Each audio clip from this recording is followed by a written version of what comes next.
Did the Dobereiner triad also exist in column of Newlands octave, compare and find out.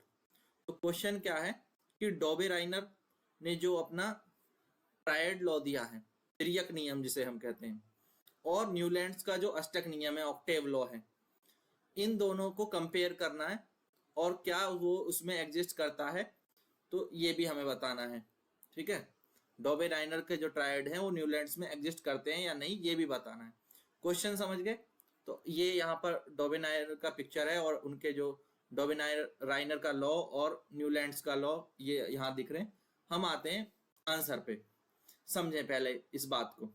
तो डॉबेराइनर ने जो triad law दिया वो क्या था कि उन्होंने जो एटम्स थे उन्हें एटॉमिक मास के बढ़ते क्रम में अरेंज किया, एटॉमिक मास को इंक्रीजिंग ऑर्डर में अरेंज कर दिया, increasing order of atomic mass.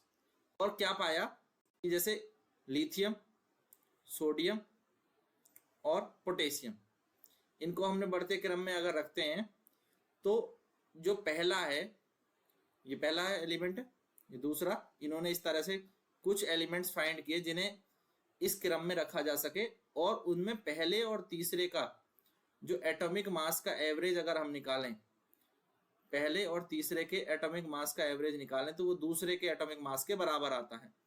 ये था डॉबेराइनर का त्रियक नियम, जो उन्होंने कुछ फिक्स एलिमेंट्स के लिए लिया था, जैसे लिथियम, सोडियम, पोटेशियम। तो लिथियम और पोटेशियम का जो एटॉमिक मास है उसको अगर ऐड करके आप डिवाइड बाय 2 करेंगे तो सोडियम का एटॉमिक मास आ जाएगा। इसी तरह से कैल्शियम, स्ट्रोंटियम और बेरिलियम, ठीक है, कैल्शियम, ब्रोमीन, आयोडीन, तो यहाँ पर भी कैल्शियम और आयोडीन का अगर आप एटॉमिक मास जोड़ करके उसका एवरेज लेंगे तो ब्रोमीन का आ जाए। तो कुछ ही एलिमेंट के लिए उन्होंने ये नियम फाइंड आउट किया। ठीक है, ये डॉबेराइनर का था। और न्यूलैंड्स ऑक्टेव लॉ क्या था वो भी आप देख लें। तो न्यूलैंड्स का जो ऑक्टेव लॉ था, उन्होंने क्या किया, एलिमेंट्स को एटॉमिक मास के इंक्रीजिंग ऑर्डर में 1 2 3 4 5 6 7 इस तरह से रखा जो उस समय ज्ञात थे। और उन्होंने देखा कि 8वां जो एलिमेंट उन्होंने जब यहां पर रखा तो उसकी प्रॉपर्टी जो पहला एलिमेंट था उसके जैसी सेम थी, तो उन्होंने इसीलिए इनको जो है इस क्रम में रखा। 7 के बाद 8वां एलिमेंट जो जिसके नीचे आया उनकी प्रॉपर्टी उन्होंने उसके अनुसार सेम मानी। जैसे लिथियम के नीचे यहाँ सोडियम, पोटेशियम, तो यहाँ पर ये कॉलम देखो, lithium, sodium, potassium, lithium, sodium, potassium, ये न्यूलैंड्स ऑक्टेव में भी मिल रहा है। और लिथियम, सोडियम, पोटेशियम, ये वाला कॉलम डेबोराइनर के ट्रायड में भी मिल रहा है। यानी जो हमारा ये क्वेश्चन था, did the Dobereiner triad also exist in the column of Newland octave, yes, तो यहाँ क्या हो जाएगा, yes, Dobereiner triad also exist in the column of Newland octave. ठीक है, did exist in column of Newland octave, तो ये हो गया। एग्जाम्पल क्या बताएंगे कहाँ एग्जिस्ट करता है, देखो लिथियम, पोटेशियम और सोडियम, ये डेबोराइनर के ट्रायड में भी है और second column of Newland octave में भी है, second column of Newland octave में भी है, मैंने यहाँ पर अभी आपको दिखाया।